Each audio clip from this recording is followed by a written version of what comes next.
نواز شریف بری ہوں گے یا نہیں؟ العزیزیہ ریفرنس میں سزا کے خلاف سابق وزیر اعظم کی اپیل سماعت کے لیے منظور۔ اسلام آباد ہائی کورٹ 1 ستمبر کو سماعت کرے گی۔ لیگی قائد ضمانت پر ہیں یا مفرور، تمام پہلوؤں پر فیصلہ ہوگا۔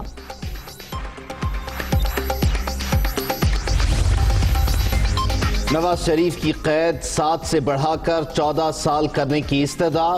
اسلام آباد ہائی کورٹ میں نیب کی اپیل بھی 1 ستمبر کو سماعت کے لیے مقرر۔ فلیگ شپ ریفرنس میں سابق وزیر اعظم کی بریت کے فیصلے کے خلاف اپیل بھی اسی روز سنی جائے گی۔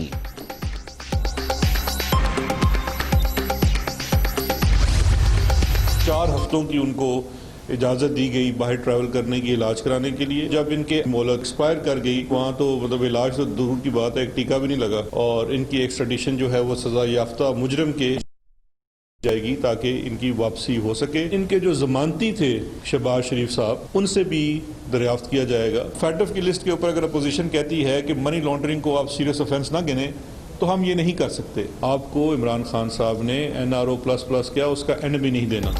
نواز شریف کو 4 ہفتے کے علاج کی اجازت دی گئی۔ مدت ختم ہونے کے بعد لیگی قائد مفرور، لندن میں انہیں ایک بھی ٹیکہ نہیں لگا۔ عدالت یا پنجاب حکومت کو بھی کوئی رپورٹ جمع نہیں کرائی گئی۔ واپس لانے کے لیے تمام قانونی طریقے اختیار کیے جائیں گے۔ برطانیہ کو آگاہ کر دیا گیا۔ ضمانتی شہباز شریف سے بھی پوچھیں گے۔ اپوزیشن کو NRO کا این بھی نہیں ملے گا۔ شہزاد اکبر کی پریس کانفرنس۔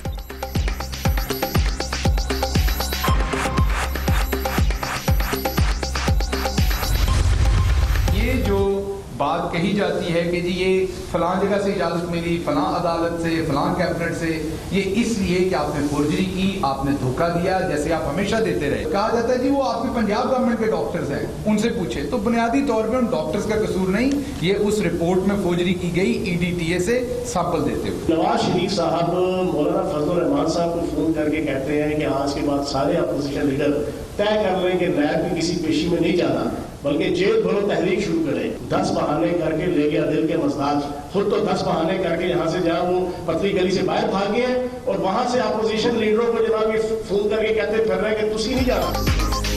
پہلے دن ہی بتا دیا تھا کہ نواز شریف بیمار نہیں۔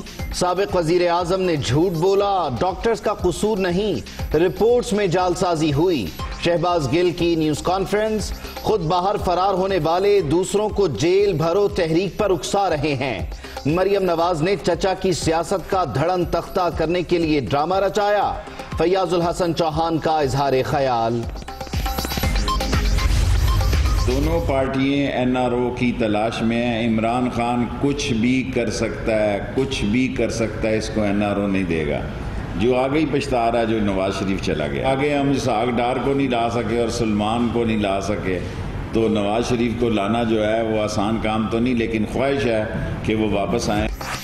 نواز شریف کے جانے پر عمران خان پچھتا رہے ہیں۔ اب انہیں واپس لانا آسان کام نہیں۔ نون لیگ اور پیپلز پارٹی کو NRO کی تلاش، لیکن اب کسی کو چھوٹ نہیں ملے گی۔ مریم نواز کے ٹویٹر کو سگنل ملنے سے شہباز شریف کی سیاست کو نقصان پہنچا۔ مردہ اپوزیشن حکومت کا کچھ نہیں بگاڑ سکتی، شیخ رشید کا دعویٰ۔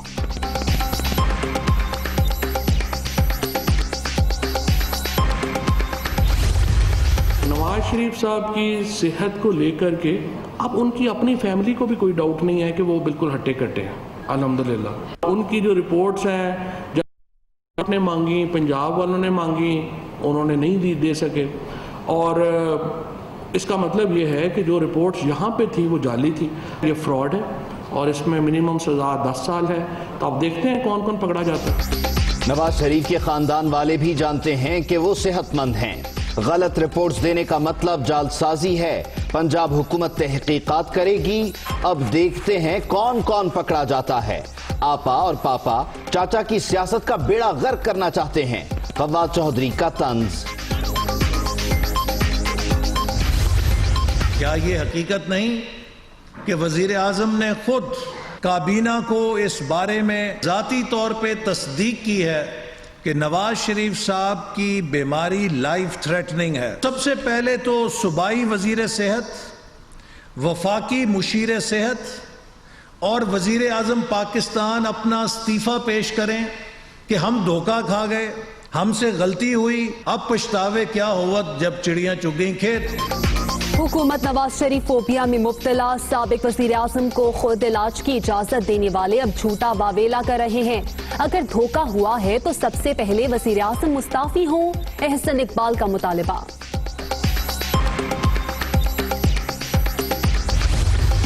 صبح اٹھتے ہی وزیر اعظم شروع کرتے ہیں اور پھر سارا دن سیاسی خرچے کے اوپر جھوٹ بولا جاتا ہے۔ ایک سلیکٹڈ وزیر اعظم کی اوقات کیا ہے کہ وہ این آر او دے یا این آر او نہ دے؟ عمران خان کی وجہ سے پاکستان گرے لسٹ میں گیا تھا، کیونکہ وہ فیض آباد کا دھرنا عمران خان صاحب نے پلان کیا تھا۔ یہ کاغذ لہرانے سے منی لانڈرنگ ثابت نہیں کر ہوتی، ان کو عدالتوں میں ثبوت کے ساتھ ثابت کرنا پڑتا ہے۔ سلیکٹڈ حکمرانوں کے پاس این آر او کا اختیار ہی نہیں، 2 سال سے کاغذ لہرا کر اور کرپشن کا شور مچا کر عوام کو بے وقوف بنایا جا رہا ہے۔ تحریک انصاف کی سیاست نواز شریف کی صحت سے شروع ہو کر وہیں ختم ہو جاتی ہے۔ عمران خان کے دھرنوں کی وجہ سے ملک فیٹف گرے لسٹ میں گیا تھا، مریم اورنگزیب عمل۔ نیب بھی نواز شریف اور سلمان شہباز کو واپس لانے کے لیے ایکٹیو، توشہ خانہ ریفرنس میں اشتہاری قرار دلوانے کے لیے پلاننگ، طلبی کے لیے دفتر خارجہ کے ذریعے برطانیہ سے رابطہ کیا جائے گا۔ سابق وزیر اعظم مفرور ہیں، اسلام آباد ہائی کورٹ کو بھی آگاہ کرنے کا پروگرام۔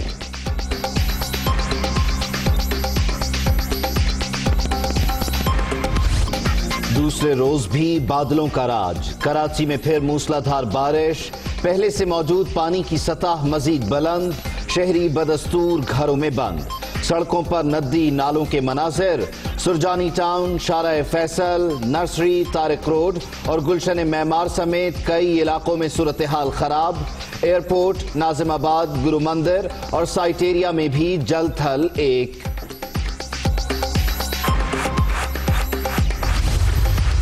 بارش کے باعث کراچی کے نالوں میں طغیانی، گرجر نالے میں 3 افراد ڈوب گئے، 2 کی لاشیں نکالی گئیں، ملین ندی بھی چڑھنے لگی، سیلابی ریلا روڈ پر آ گیا، کورنگی کاسوے ٹریفک کے لیے بند، سہراب کوٹ میں بھی سڑک میں شگاف پڑ گیا، آنے جانے والوں کو مشکلات۔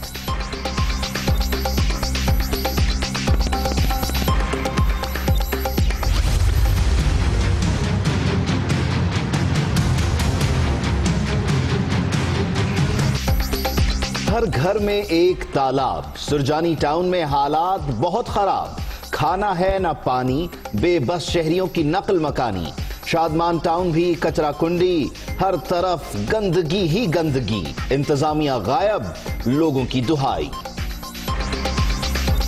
پورا سامان گیلا ہو چکا ہے، کسی کام کا نہیں ہے، نہ کپڑے ہیں ہمارے پاس، نہ کوئی انتظامیہ کی طرف سے، نہ کوئی حکمرانوں کی طرف سے، کوئی بھی نہیں ہے۔ بارش ہوئی نا، اس کے بعد ایک دم سے سیلاب آیا سمجھے، اور پورا 4 فٹ پانی ہے گھر کے اندر، اور لائٹ کل سے ہی نہیں ہے ہمارے یہاں، ہم لوگ پھنس گئے تھے، ہم تو اوپر سے نیچے آ نہیں سکتے تھے۔ فریج خراب ہو گیا، موٹر خراب ہو گئی، جو کرتا ہے اپنے لیے کرتا ہے، عوام کے لیے کوئی نہیں کرتا، کیا فائدہ ہے ایسی حکومت کا۔ کراچی میں موسلادھار بارش کے الیکٹرک کا ترسیلی نظام پھر جواب دے گیا، درجنوں فیڈر ٹرپ، شہر کے اکثر علاقوں میں بجلی کی فراہمی معطل، گھروں میں اندھیرا۔